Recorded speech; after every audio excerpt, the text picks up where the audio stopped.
എല്ലാവർക്കും മിഡാസിൻ്റെ ഒരു പുതിയ വീഡിയോയിലേക്ക് കൂടി സ്വാഗതം. ഇന്ന് നമ്മുടെ അതിഥിയല്ല, നമ്മുടെ ഒപ്പമുള്ള പ്രദീപ് ഇവിടെ വന്നിട്ടുണ്ട്. അപ്പോൾ പ്രദീപിനെ എല്ലാവർക്കും അറിയാം, പ്രത്യേകിച്ച് നമ്മുടെ യൂട്യൂബ് ചാനലിലൂടെ ഒത്തിരി ശിഷ്യഗണങ്ങളും ഒക്കെയുള്ള അത്യാവശ്യം അക്കാഡമി, തൃശ്ശൂർ അക്കാഡമി ഒക്കെ ഉള്ള എല്ലാ കാര്യങ്ങളിലും മേക്കപ്പ്, ഹെയർ എല്ലാം ചെയ്യുന്ന നമുക്ക് എന്ത് കാര്യങ്ങൾക്കും ഞാൻ പലപ്പോഴും നമ്മുടെ അടുത്തൊരു സംശയമായിട്ട് ചോദിച്ചു കഴിഞ്ഞാൽ ഞാൻ വേഗം മിക്കവാറും കൊടുക്കുന്ന പ്രദീപിൻ്റെ നമ്പറാണ്. അപ്പോൾ അങ്ങനെ കുറേ സംശയങ്ങൾ, മിക്കവാറും സംശയം എനിക്ക് തോന്നുന്നത് ഈ സ്മൂത്തനിങ്ങോ അല്ലെങ്കിൽ സ്ട്രൈറ്റനിങ്ങുമായി ബന്ധപ്പെട്ടാണ്. ഈ കാര്യങ്ങളിൽ പലപ്പോഴും നമ്മുടെ അറിവ് കുറവ് ആണ് നമ്മുടെ വില്ലന്മാരാവുന്നത്. പക്ഷെ പലപ്പോഴും കാണുന്ന രസം എന്താണെന്ന് വെച്ച് കഴിഞ്ഞാൽ അറിവല്ല പ്രശ്നം, എന്ത് കൊടുത്താലും പ്രൊഡക്റ്റ് ശരിയല്ല എന്നുള്ളൊരു നിഗമനത്തിലാണ് നമ്മളെ വിളിക്കുക. അപ്പോൾ ഞാൻ വിചാരിച്ചു ഇന്നത്തെ ഒരു വീഡിയോ നമുക്ക് ഈ സ്ട്രൈറ്റനിങ് അല്ലെങ്കിൽ സ്മൂത്തനിങ്ങുമായിട്ട് ബന്ധപ്പെട്ട് ചെയ്യുമ്പോൾ നമുക്ക് എന്താണ് ശ്രദ്ധിക്കേണ്ടത് എന്നുള്ള കാര്യങ്ങളൊക്കെ കൂടിയിട്ട് ചെയ്യാമെന്നാണ് വിചാരിക്കണേ. അപ്പോൾ നമ്മുടെ ഈ ഒരു പരിപാടിയിലേക്ക് ഇന്ന് ഞാൻ അബ്ദുഖാനെ കൂടെ ഉൾപ്പെടുത്തിയിട്ടുണ്ട്. എന്നെക്കാളും ഈ ഫീൽഡിൽ എക്സ്പീരിയൻസ് ഉള്ള ഒരാളാണ്. അപ്പോൾ പൊതുവിൽ ആളുകൾ ചോദിക്കുന്ന സംശയങ്ങൾ നമുക്ക് ഇതിൻ്റെ കൂടെ എൻ്റെ വായിൽ വരാത്ത അബ്ദുഖായ്ക്ക് വരും. അപ്പോൾ അങ്ങനെ ചോദിക്കാമെന്ന് വിചാരിച്ചു. അപ്പോൾ ഈ ഒരു സെഗ്മെൻ്റാണ് ഇന്ന് നമ്മൾ ഉൾപ്പെടുത്തിയേക്കണേ. നിങ്ങളുടെ കുറേ കാലത്തെ സംശയങ്ങൾ ഞങ്ങളിങ്ങനെ കേട്ടോണ്ടിരിക്കുന്ന ഒരു ഇതിലേക്കാണ്. അപ്പോൾ ഇത് എനിക്ക് ഉറപ്പായിട്ടും അറിയാം, നിങ്ങളെല്ലാവരും എപ്പോഴും ശ്രദ്ധിച്ചിരിക്കുന്ന ഒരു വീഡിയോ ആണ്. ഇത് എന്ന് വരുമെന്ന് എനിക്ക് ഉറപ്പാണ്. അപ്പോൾ അതിനെക്കുറിച്ചുള്ള കുറേ കാര്യങ്ങൾ ചോദിക്കാം. അപ്പോൾ ഞാൻ ഏറ്റവും രസകരമായിട്ട് അല്ലെങ്കിൽ ഒരു ഇതായിട്ട് ചോദിക്കുക എപ്പോഴും കേൾക്കാറുള്ള ഒരു കാര്യം എന്ന് വെച്ച് കഴിഞ്ഞാൽ, നമ്മൾ സ്മൂത്തനിങ് ചെയ്യണ സമയത്ത് ഒരു വാഷ് ചെയ്ത് 2 വാഷ് ചെയ്തപ്പോഴത്തേക്കും മുടി ചുരുണ്ട് പോയി പഴയ കണ്ടീഷനിൽ ആയിക്കൊണ്ടു. പൊതുവിൽ അത് എന്തുകൊണ്ടാണ് സംഭവിക്കുന്നത് പറയുന്നത്, അല്ലെങ്കിൽ നമുക്കൊരു ഇപ്പം നമ്മൾ ജസ്റ്റ് ഒരു കാണിക്കേണ്ട ആവശ്യമില്ല, എന്നാലും നമുക്ക് പറയാം എങ്ങനെയാണ് ഒരു സ്ട്രൈറ്റനിങ് ചെയ്യുന്നത് നമ്മൾ ശ്രദ്ധിക്കേണ്ട തുടക്കം. സ്ട്രൈറ്റനിങ് എന്ന് പറഞ്ഞു കഴിയുമ്പോൾ നമുക്ക്, അതായത് ട്രീറ്റ്മെന്റിന് ശേഷം കേള എന്ന് പറഞ്ഞത് ഓരോ പ്രൊസീജിയർ, അതായത് ഫസ്റ്റ് ഷാമ്പു വാഷ് മുതൽ ഫൈനൽ വാഷ് വരെയുള്ള ഓരോ കാര്യങ്ങളും വളരെ മൈന്യൂട്ടായിട്ട് ശ്രദ്ധിച്ച് ചെയ്യേണ്ട ഒരു കാര്യമാണ് സ്മൂത്തനിങ്. ഇതിൽ എന്തെങ്കിലും മിസ്സിങ് വന്നാലും ഇപ്പോൾ ഈവൻ വാഷ് ചെയ്യുന്ന സമയത്ത് നമ്മൾ കുറച്ച് തിരക്ക് പിടിച്ചിട്ട് ഹെയർ വാഷ് ചെയ്താൽ പോലും നമ്മുടെ റിസൾട്ടിനെ എഫക്റ്റ് ചെയ്യുന്ന ഒരു സംഭവമാണ് ശരിക്കും ഈ സ്മൂത്തനിങ് എന്ന് പറഞ്ഞു കഴിഞ്ഞാൽ. അപ്പോൾ അതിൽ ആദ്യം ശ്രദ്ധിക്കേണ്ടത്, ഈ ക്ലയൻറ്റ് വന്നു കഴിഞ്ഞാൽ ആദ്യമേ തന്നെ നമ്മൾ ഇവിടുത്തെ കൺസൾട്ട് ചെയ്യാന്നുള്ളതാണ്. ക്ലയൻറ്റ് ഹെന്ന ചെയ്യുന്നുണ്ട്. എപ്പോഴും നമ്മൾ ഹെന്ന മാത്രമേ ചെയ്യാറ്. പക്ഷെ ഹെന്ന കൂടാതെ ചില ആഫ്റ്റർ കെയർ പ്രോഡക്റ്റ്സ് റെഗുലറായി ചെയ്യുന്ന ആൾക്കാരുണ്ടാവും. അതായത് ഹെയർ മാസ്കുകൾ, റെഗുലർ കണ്ടീഷനിങ്, അതുപോലെ എന്താ പറയുക, എന്തെങ്കിലും ആഫ്റ്റർ കെയർ പ്രോഡക്ട്സ് ഇത് റെഗുലറായി യൂസ് ചെയ്യുന്നവരും ഈ ചില രീതിയിലുള്ള നമുക്ക് പ്രോസസ്സിങ് ടൈമിൽ നമുക്ക് കുറച്ചും കൂടി നമ്മൾ നോർമൽ പറഞ്ഞ ടൈമിനേക്കാളും കുറച്ചും കൂടി കൂടുതലൊക്കെ വെക്കേണ്ടതായിട്ട് വരാറുണ്ട്. അതായത് ഇപ്പോൾ ഞാൻ മനസ്സിലാക്കിയിടത്തോളം പൊതുവിൽ നമ്മളുടെ ഒരു പ്രൊസീജിയർ ഈ കാര്യത്തിൽ അങ്ങനെയാണെങ്കിലും നമ്മുടെ പൊതുവിലുള്ള ആൾക്കാർ ഒരു കൺസൾട്ടിങ് എന്ന് പറയുന്ന ഒരു സംവിധാനം ഇല്ല എന്നാണ് എനിക്ക് തോന്നുന്നത്. അപ്പോൾ അത് ചോദിച്ചാലാണ് ഇവർ എന്നാണ് ഇതിനു മുമ്പ് കെമിക്കൽ ട്രീറ്റ്മെന്റോ എന്തെങ്കിലും ചെയ്തിട്ടുണ്ടെങ്കിൽ അറിയാൻ പറ്റുള്ളൂ. കളർ ചെയ്തോ ഹെന്ന ചെയ്തോ. ഈ ഹെന്ന ചെയ്യണ പരിപാടി എന്ന് പറഞ്ഞാൽ തന്നെ വലിയൊരു ഇമ്പോർട്ടൻറ്റ് കേസാണ്. അത് നമ്മുടെ മേഖലയിൽ എനിക്കുള്ള നമ്മുടെ നാട്ടിൽ ഓൾമോസ്റ്റ് എല്ലാവരും ചെയ്യണ ഒരു കാര്യം. പക്ഷെ ഈ ഹെന്ന ചെയ്യണ കാര്യം ആരും ചോദിക്കാറില്ല, ശ്രദ്ധിക്കാറില്ല.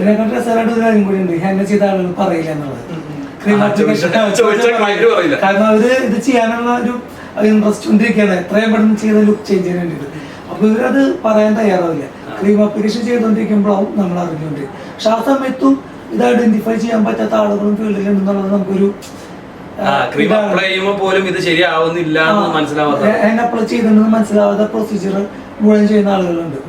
അപ്പൊ ആദ്യം ചെയ്യേണ്ട ഒരു കാര്യം, ക്ലയന്റ് കറക്റ്റ് കൺസൾട്ട് ചെയ്ത് എന്താണ് അവരുടെ മുടിയുടെ സ്ട്രക്ചർ, എന്താണ് അവരുടെ ഹിസ്റ്ററി നോക്കണം. നമ്മൾ എന്താണ് മുമ്പ് ചെയ്തിരുന്നത്. ഇതിനോട് എനിക്ക് പറഞ്ഞു നിർത്തോളം കുറച്ചുകൂടെ ഇത് പറയേണ്ട ഇമ്പോർട്ടൻസ് എന്താണെന്ന് അവരോട് പറയുകയും ചെയ്യണം. എനിക്കറിയാം, ഇതുപോലെ തന്നെ ഒരു സ്ഥലത്ത് സെമിനാർ നടത്തി സമയത്ത് ആ ട്രീറ്റ്മെന്റിന് ഇരിക്കാൻ വന്ന ആള് ശരിക്കും കളർ ചെയ്തിട്ടുള്ള മുടിയായിരുന്നു. നേരത്തെ പറഞ്ഞു ഇതുവരെ ഞാൻ ഒന്നും ചെയ്തിട്ടില്ല എന്ന് പറഞ്ഞു. അതനുസരിച്ച് ചെയ്യാൻ വന്ന ആൾ ചെയ്തു. പക്ഷെ കുറച്ച് കഴിഞ്ഞപ്പോൾ എന്താ വെച്ചാൽ മുടി ഇങ്ങനെ ഇഴുകി ഇങ്ങനെ വാഷ് ചെയ്തപ്പോൾ കുറെ അങ്ങോട്ട് ഊരി പോയ പോലെ ഒടിഞ്ഞു പോയി. എനിക്ക് ചെറിയ സംശയം, ഈ പറയുന്ന ഓവർ പ്രോസസ് ആവുകയോ അല്ലെങ്കിൽ ശരിക്കും കെമിക്കൽ ട്രീറ്റ്മെന്റ് ചെയ്ത ഒരു ഹെയർ അത് ക്ലയന്റ് മറച്ചു വെച്ച് കഴിഞ്ഞിട്ടുണ്ടെങ്കിൽ ഉണ്ടാവുന്ന കോൺസിക്വൻസസ് എന്താണ് എന്ന് ക്ലയൻസിന് ശരിക്കും ബോധമില്ലാത്ത അവസ്ഥ. ശരിക്കും ഇതിന് രസമായിട്ടുള്ള കാര്യം എന്ന് വെച്ചാൽ, ക്ലയൻസ് ചില ആളുകളൊക്കെ ഒരു തവണ സ്മൂത്തനിങ്ങിന് ഒരു പ്രൊസീജിയർ ചെയ്തിട്ട് സക്സസ് ആവുന്നത് പിറ്റേ ദിവസം ഓടിയിട്ടായിരിക്കും നമ്മുടെ അടുത്ത് വരാം. ഇത് പെട്ടെന്ന് ഐഡന്റിഫൈ ചെയ്യാൻ നമുക്ക് ബുദ്ധിമുട്ടുണ്ട്. കാരണം ചെയ്ത് കഴിയുമ്പോൾ ഒരു പഴയ കണ്ടീഷനും അല്ല, പുതിയതുമല്ല. അതായത് ഒരു എന്താ പറയുക, ഒരു റഫായിട്ട് നമുക്ക് മാനേജ് ചെയ്യാൻ പറ്റാത്ത ഒരു ടെക്സ്ചറിലേക്ക് വരുമ്പോൾ ക്ലയന്റ് ഓടി നമ്മുടെ അടുത്ത് സ്മൂത്തനിങ് ചെയ്യണം, ഇത് ഇന്നലെ ചെയ്ത കാര്യം നമ്മളോട് പറയും. വീട്ടില് ക്രീമൊക്കെ വെച്ച് കോമ്പിങ് എല്ലാം ചെയ്ത ഏറ്റവും വലിയ രസം എന്ന് വെച്ചാൽ നമുക്ക് തന്നെ അറിയാം, പേഴ്സണൽ യൂസിന് ഇവിടെ കെരാറ്റിൻ ചെയ്യാൻ വേണ്ടി പേഴ്സണലായിട്ട് സാധനം മേടിച്ച് വീട്ടിൽ പോയിരുന്ന് ചെയ്താൽ മതി എന്ന് പറയുന്ന ആളുകളുണ്ട്. ഒരു ബ്യൂട്ടീഷ്യൻസിന് വേണ്ടി തന്നെ ഒരു കാര്യം കൂടി ചോദിക്കട്ടെ. കാരണം ഒരു സ്ഥാപനത്തിന്റെ ഗുഡ് വില്ലിനെ നന്നായി ബാധിക്കുന്ന ഒരു വിഷയമാണ്. ഒരു പ്രീമിയം ക്ലയന്റ് വന്നു, അവർക്ക് ഏറ്റവും കെയർ ചെയ്യുന്ന ഒരു സംഭവമാണ് മുടി. ഈ പറയുന്ന കെമിക്കൽ ട്രീറ്റ്മെന്റ് വരും, അതിൽ മുടി ഓവർ പ്രോസസ് ആയിട്ട് മുടി ഡാമേജ് ആയി കഴിഞ്ഞാൽ തീർച്ചയായിട്ടും ആ സ്ഥാപനത്തിനെതിരെ ആയിരിക്കുമല്ലോ പറയും. ആ സ്ഥാപനത്തിനെതിരെ ബ്ലെയിം ചെയ്യുമ്പോൾ ഒരു പക്ഷേ ആ സ്ഥാപനത്തിന്റെ ഓണർ ഈ പ്രൊഡക്റ്റ് വിറ്റ ആളുകളെ ബ്ലെയിം ചെയ്യാനുള്ള രണ്ടാമത്തെ ഓപ്ഷൻ നോക്കും. പക്ഷെ ഇതെല്ലാം സംഭവിക്കുന്നതിന് മുമ്പ് തന്നെ അവരുടെ സ്ഥാപനത്തിന്റെ ഗുഡ്വില്ലിനെ അത് ബാധിച്ചിട്ടുണ്ട്. അപ്പൊ ഈ ഒരു പ്രശ്നം വരുമ്പോൾ ഒരു ക്ലയന്റിന്റെ മുമ്പ് ഒരു ക്ലയന്റ് മറച്ചു വെക്കുകയാണ് കെമിക്കൽ ട്രീറ്റ്മെന്റ് നടന്ന ഡ്യൂറേഷൻ. ഇപ്പൊ റീസെന്റ് നടന്നതാണെങ്കിൽ പോലും അത് മറച്ചു വെക്കുന്നു. അപ്പൊ ഇത്തരം കാര്യങ്ങളിൽ ബലിയാടാവുന്ന ബ്യൂട്ടീഷ്യൻസ് ഏത് നിരക്ക് നമുക്ക് രക്ഷപ്പെടുത്താൻ പറ്റും? കോംപ്ലിക്കേറ്റഡ് ആണ്. ഇതിലെന്താന്ന് വെച്ച് കഴിഞ്ഞാല് ഇതൊരു അറിവ് കുറവല്ലേ ശരിക്കും പറഞ്ഞാൽ. ഒത്തിരി ഓപ്പർച്യൂണിറ്റീസ് ഉണ്ട്, നമുക്കറിയാം. അറിയുന്നവരോട് ചോദിക്കാം, ക്ലാസ്സുകൾ അറ്റൻഡ് ചെയ്യാം, അല്ലേ? അപ്പോ അങ്ങനെ ചെയ്ത ഒരാൾ വന്നു കഴിഞ്ഞാൽ ക്രീം അപ്ലൈ ചെയ്ത് ഒരു 10 മിനിറ്റ്സിനുള്ളിൽ നമുക്കറിയാൻ പറ്റും, നമുക്കറിയാൻ പറ്റണം. കാരണം അവർ ഓൾറെഡി ട്രീറ്റ്മെന്റ് ചെയ്തിട്ട് വന്നത് മുടിയുടെ ടെക്സ്ചർ അപ്പൊ തന്നെ നമുക്ക് ചേഞ്ച് കാണാൻ പറ്റും. മുടി പെട്ടെന്ന് ബ്രേക്ക് ആവുന്ന പോലെ ഈ പറഞ്ഞ പോലെ നൂഡിൽസ് പോലെ മുകളിലേക്ക് ചുരുണ്ട് കയറി പെട്ടെന്ന് വലിക്കുമ്പോഴേക്ക് പൊട്ടി. അപ്പൊ ആദ്യത്തെ ലെയർ നമുക്ക് ഫീൽ ചെയ്യില്ല. 2 or 3 ലെയറിലേക്ക് കടക്കുമ്പോൾ 3 സെക്ഷനിലേക്ക് കടന്ന് നമ്മള് എനിക്കുണ്ടായിരുന്ന സംഭവമാണ്. പക്ഷെ ഞാൻ അപ്പൊ ചോദിച്ചവരോട്, നിങ്ങൾ ഇത് പറയാതെ ഇതിന് ട്രീറ്റ്മെന്റ് ചെയ്യില്ല, വളരെ സ്ട്രിക്റ്റ് ആയിട്ട് അവരോട് ക്ലയന്റിനോട് ഷൗട്ട് ചെയ്യാൻ പാടില്ല. പക്ഷെ നമ്മള് ആ രീതിയിൽ പറഞ്ഞു കഴിഞ്ഞപ്പോ ചേട്ടാ സോറി ക്ഷമിക്കണം, എന്റെ കൂട്ടുകാരി എനിക്ക് ഇന്നലെ ഈ സ്മൂത്തനിങ് ക്രീം ഇട്ട് കുറെ നേരം ഹോംവർക്ക് ചെയ്ത് എല്ലാം ചെയ്ത് ശരിയായാലും മുടി ആർക്കും നാശമായിപ്പോയി. പക്ഷെ പെട്ടെന്ന് നമുക്ക് കണ്ടാൽ മനസ്സിലാക്കാൻ പറ്റില്ല. അങ്ങനെയാണ്, കാരണം നമ്മൾ ആദ്യമായിട്ട് കാണുന്ന ഒരാളാണ്. അപ്പൊ പ്രധാനപ്പെട്ട കാര്യം വെച്ചെങ്കിൽ പ്രോപ്പർ ആയിട്ടുള്ള കൺസൾട്ടിങ്ങും അതുപോലെ കോൺസിക്വൻസും അവരെ ബോധിപ്പിക്കുക എന്നുള്ളതാണ്. കാരണം ഇത് പറഞ്ഞ ശരിക്കും സ്കാൽപ്പിന് മുടി മുറിഞ്ഞു പോകും. അപ്പൊ അത് അറിഞ്ഞ ഒരു ക്ലയന്റ് അങ്ങനെ ചെയ്യാൻ തയ്യാറാവില്ല.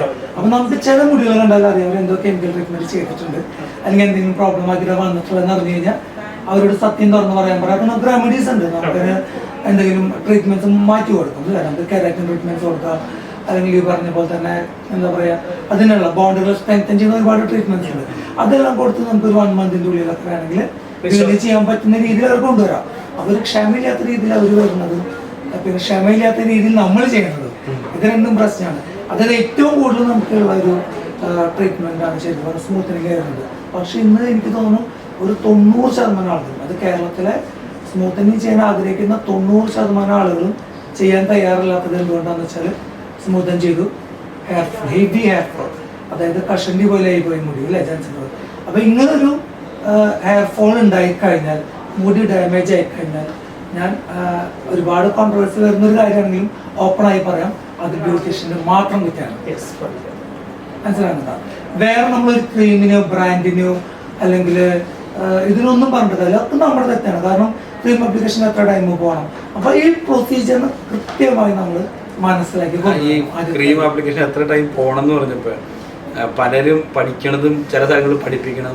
നിങ്ങൾ ക്രീം എടുക്കുന്നു ഇത്ര സമയം അപ്ലൈ ചെയ്യുന്നു, അത് എല്ലാവരും പഠിച്ചേക്കണം. എങ്ങനെയാണ് 45 മിനിറ്റ് എന്ന് പറഞ്ഞു കഴിഞ്ഞാൽ അതിനിപ്പോ പ്രീ ട്രീറ്റഡ് ഹെയർ ആയിക്കോട്ടെ, വെർജിൻ ഹെയർ ആയിക്കോട്ടെ, തിൻ ഹെയർ ആയിക്കോട്ടെ, എന്തായാലും ശരി 45 മിനിറ്റ്.